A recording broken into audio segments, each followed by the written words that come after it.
जब हम छोटे हुआ करते थे तो हमारे बीच बहुत लड़ाइयाँ होया करती थी कि माँ मेरी है, माँ मेरी है। तो दूसरा भाई कहता है कि नहीं, माँ मेरी है, और इन बातों पर लड़ाई झगड़ा हो जाता था।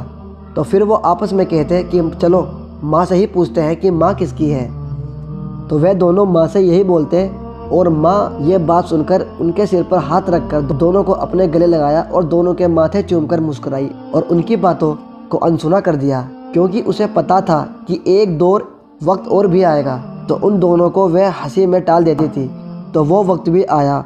तो एक ज़माना था कि जब आपस में लड़ा करते थे माँ के लिए कि माँ मेरी है, माँ मेरी है, और अब माँ बूढ़ी हो गई तो लड़ाई इस बात पे होती है कि माँ तेरी है। एक बोलता है कि पिछले 2 महीने मेरे पास रही थी माँ, मुझे पता है कि मेरे लिए ये कितना भारी हुआ, क्योंकि ना मैं सोता था ना मेरे बच्चे सोते थे। मेरे बच्चों की और मेरी नींद खराब हुआ करती है माँ की खांसी से, क्योंकि माँ को जब खांसी आती थी तो मेरी और मेरे बच्चों की आंखें खुल जाती थी।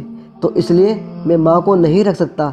माँ को अब तुम रखो भाई और सोचो कि क्या करना है। आज माँ बोझ लग रही है, जिसके कदमों में औलाद की जन्नत जुड़ी है। तो वह अपनी माँ को यतीम खाने में जमा कर आए। आखिरकार ये दिन भी देखना था। खैर वो माँ को वहाँ जमा कर आया और वहाँ बोला कि जब माँ मरने को है तो मुझे फ़ोन करना। वह अपना नंबर भी वहाँ के किसी को दे आया, और जब वक्त करीब होने को हुआ तो यतीम खाने वालों ने उसके बेटे को फ़ोन किया कि तुम्हारी माँ मरने के करीब है और अगर मुलाकात करनी हो तो जल्दी आकर कर लो।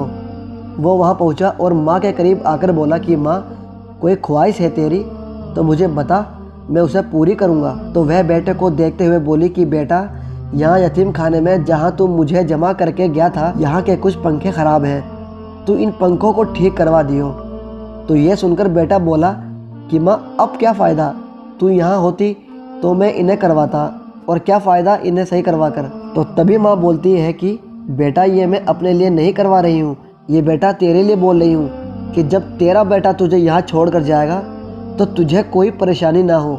ये बात बोलकर उसकी माँ मर जाती है, और यह सुनकर उसके बेटे का रो रो कर बहुत बुरा हाल होता है और माफ़ी की दहाड़े लगाने लगता है। पर बहुत देर हो चुकी थी। तो मेरे तमाम भाइयों और बहनों, वो खुश नसीब होता है जिसके घर में माँ होती है, और माँ का दिल कभी मत दुखाना, क्योंकि वही जन्नत का रास्ता है। अल्लाह ताला हम सभी माँओं की हिफाजत अदा फरमा। दोस्तों, आज की वीडियो में बस इतना ही। वीडियो पसंद आई हो तो लाइक करो और चैनल को सब्सक्राइब करो, ताकि आने वाली हर वीडियो सबसे पहले आप तक पहुँचे।